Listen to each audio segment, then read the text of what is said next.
Oui, merci. Nous allons maintenant aborder l'avant-dernière question. C'est quelles sont vos propositions pour garantir aux populations une meilleure qualité architecturale en tout lieu bâti, sachant que 80% des bâtiments sont construits sans architecte? Vous savez, dans tout pays organisé, la construction des bateaux se situe dans trois catégories. Les bâtiments se situent en trois catégories. La première catégorie, c'est les habitations privées, qui se retrouvent dans des zones qu'on appelle des cités. Quand on parle de cité, cela évoque le concept d'harmonie. C'est la raison pour laquelle la loi dit, quand vous avez un terrain, vous ne pouvez pas construire sur plus que 100% du terrain, moins 33%. Si vous prenez tout le terrain, les 33% ne peuvent pas être construits. Ça doit être laissé aux espaces verts et aux loisirs.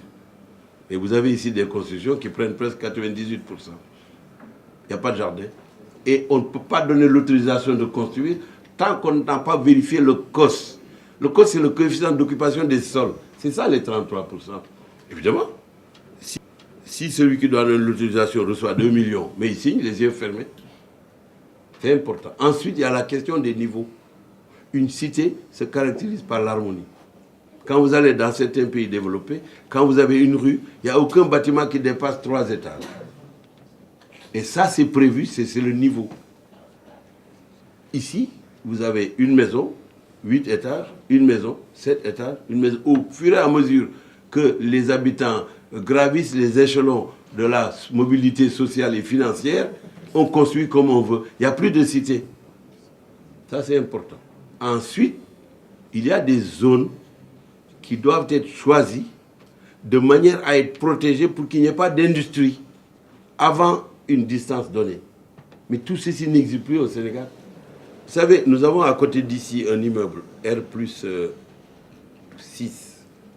Lorsque cet immeuble a été conçu au niveau plan, puisqu'il existe une loi au Sénégal qui fait qu'à 800 mètres du palais, on ne peut pas construire des immeubles après ceux qui ont été construits avant l'indépendance, dont les ouvertures donnent sur le palais, pour éviter que des snipers, apercevant le président sur le lion là-bas, le lion qui est là au palais, ne le canardent.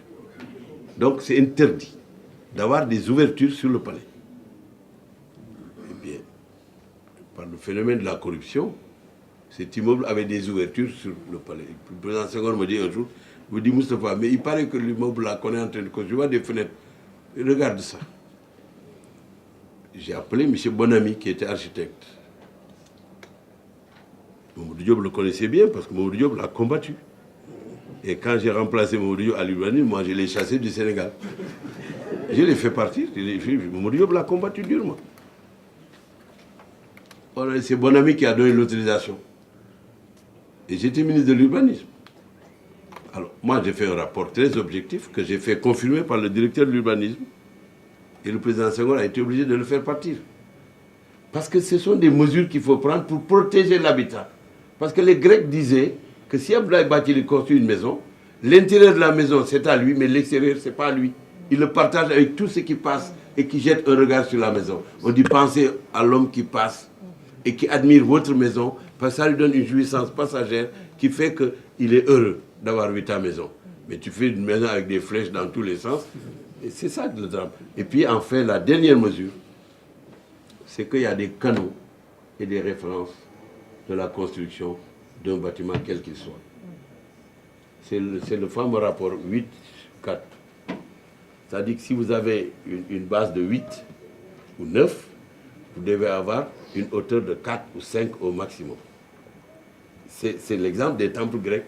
C'est 9 sur 5 ou 8 sur 4. On ne respecte pas ça ici. Alors que la loi sénégalaise sur l'urbanisme prévoit ça. Les gens font une base de 40 et il faut une hauteur de 60. Ce n'est pas normal. Voilà, il y a tout un ensemble. Je pourrais vous en parler parce que j'ai été ministre de l'urbanisme quand même un court temps. Bon, je n'ai pas oublié tout ce que j'avais appris là-bas.